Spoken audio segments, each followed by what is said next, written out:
ভাই আইপিএল এর ছক্কা দেখার পরে যদি এতটুকু সময় বেঁচে থাকে তাহলে শুনে নিন কি বাংলাদেশের মাথাপিছু আয় ভারতকেও ছাড়িয়ে গিয়েছে। আর এইসবের জন্য সবাই মোদিকেই দোষ দিচ্ছে। কিন্তু এর পিছনে আসল কারণ কি? চলুন দেখে নিই মাথাপিছু আয় বলতে কি বোঝায়। ধরা যাক একটি দেশে ১০০ জন মানুষ আছে এবং সেই দেশের বার্ষিক আয় হলো ১,০০,০০০ টাকা। তাহলে সেই দেশের মাথাপিছু আয় দাঁড়ায় ১,০০,০০০ টাকা ভাগ ১০০ জন মানে ১০,০০০ টাকা প্রতি জনে। কিন্তু এই মাথাপিছু আয় একটি খুব বাজে পদ্ধতি। কারণ এই পদ্ধতিতে দেশের ইনইকুয়ালিটি বোঝা যায় না।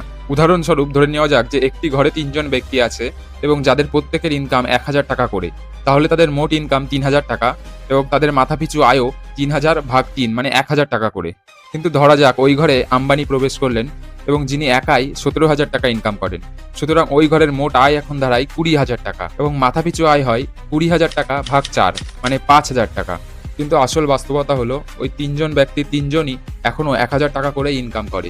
কিন্তু কাগজ কলমে তাদের মাথাপিছু আয় এখন ৫,০০০ টাকা করে। বাংলাদেশের জনসংখ্যা হলো মাত্র ১৭০ মিলিয়ন। সেখানে ভারতের হলো ১.৪ বিলিয়ন।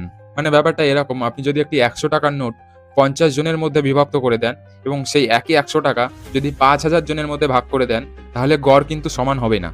কিন্তু এক্ষেত্রে ভারতের ক্রয় ক্ষমতা বাংলাদেশের থেকে সবসময়ই বেশি। কিন্তু আমি একটা জিনিস বুঝি না, কি কেন আমরা নিজেদেরকে বাংলাদেশ কিংবা পাকিস্তানের সাথে তুলনা করি? সত্যিই যদি তুলনা করতে হয় তাহলে চীন কিংবা আমেরিকার সাথে তুলনা করি।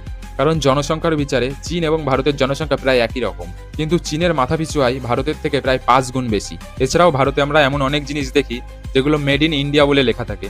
কিন্তু একটু খোঁজখবর নিলেই জানা যাবে যে এগুলো অ্যাকচুয়ালি যে পার্টস দিয়ে তৈরি সেগুলো চীন থেকে আমদানি করা হয়েছে, শুধুমাত্র ভারতে সেগুলোকে অ্যাসেম্বল করা হয়েছে। জীবনে সবসময় এটা মনে রেখো, তুলনা যদি করতে হয় তাহলে নিজের থেকে বড় কারোর সাথে তুলনা করতে হবে, তাহলেই জীবনে উন্নতি করা যাবে।